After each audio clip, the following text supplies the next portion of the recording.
Hello friends, இன்றைக்கி நம்ம owner ரூட்லேருந்து நம்மளுக்கு ஸ்பெஷலாக வந்திருக்கு. என்ன வந்திருக்குன்னு பார்ப்போமா? இந்த ஒரு குலோப் ஜாமுன், சமோசா, அப்புறம் இந்த சிக்கன் ரோல் மாரி, நல்லா ராஜா பகதூர் மாரி.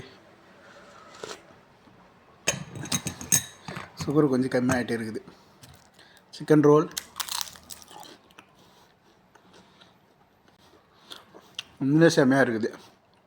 அப்படி வெளியே அப்படியே ஹார்டாக இருக்கும், உள்ளே சாஃப்டாக இருக்கும். ஆஹா, அருமையாக இருக்குது. சமோசா ஜூபன், சமோசா வெஜிடபிள்.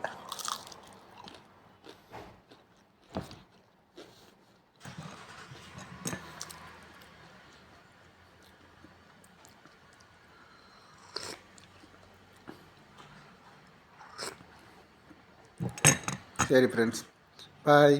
மறக்காமல் சப்ஸ்கிரைப் பண்ணுறேங்க.